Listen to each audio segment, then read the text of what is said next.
विष्णु जी के वामन अवतार में राजा महाबली से 3 पग भूमि मांगने का क्या रहस्य है? वामन अवतार विष्णु जी का 5वां अवतार माना जाता है। यह कथा केवल एक दानवीर राजा और भगवान के बीच संवाद की नहीं है, बल्कि अहंकार, भक्ति, दान, विनम्रता और समर्पण का गहरा आध्यात्मिक संदेश भी देती है। राजा महाबली प्रहलाद के पुत्र और विरोचन के पुत्र थे। वे अत्यंत पराक्रमी, सत्यवादी और दानवीर राजा थे। उनकी प्रजा सुखी थी और उनके राज्य में समृद्धि थी। अपनी तपस्या, शक्ति और पराक्रम के बल पर महाबली ने तीनों लोकों मतलब कि पृथ्वी, स्वर्ग और पाताल पर अधिकार कर लिया। यहाँ तक कि देवताओं के राजा इंद्र को भी स्वर्ग छोड़ना पड़ा। महाबली धर्मात्मा थे, लेकिन धीरे धीरे उन्हें अपनी शक्ति और विजय का गर्व होने लगा। यही गर्व उनके पतन का कारण बनने वाला था।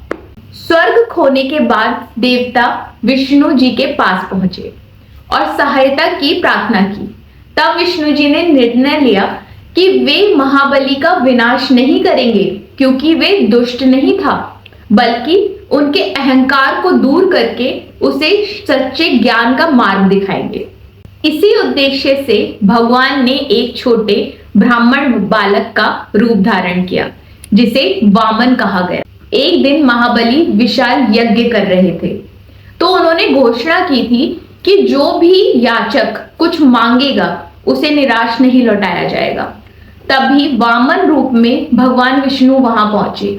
छोटे से ब्राह्मण को देखकर महाबली अत्यंत प्रसन्न हुए और बोले, हे ब्राह्मण कुमार, जो चाहे मांग लो। वामन भगवान ने कहा, मुझे केवल 3 पग भूमि चाहिए। राजा बलि हंसने लगे। उन्होंने कहा, मैं तीनों लोकों का स्वामी हूं और तुम केवल 3 कदम भूमि मांग रहे हो। वामन जी ने कहा, जिस व्यक्ति की इच्छाएं सीमित हैं, उसके लिए 3 पग भूमि ही पर्याप्त है। यहीं इस कथा का पहला रहस्य छुपा है। भगवान यह दिखाना चाहते थे कि संतोष ही सबसे बड़ा धन है।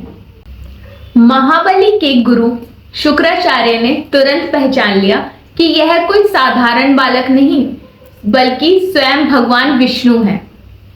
उन्होंने महाबली को दान देने से रोका और कहा, यदि तुमने वचन दे दिया तो सब कुछ खो दोगे।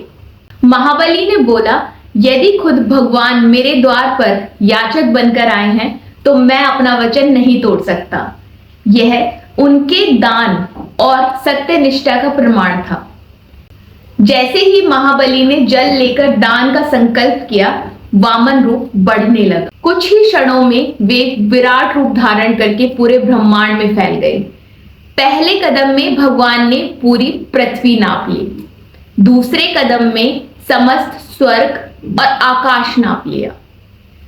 अब तीनों लोग भगवान के 2 कदमों में समा चुके थे। फिर भगवान ने पूछा, महाबली, मेरे तीसरे कदम के लिए क्या स्थान है?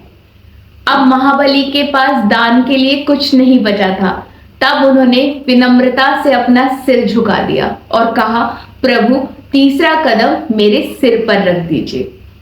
भगवान ने तीसरा कदम उसके सिर पर रख दिया और उन्हें पाताल लोक का अधिपति बना दिया।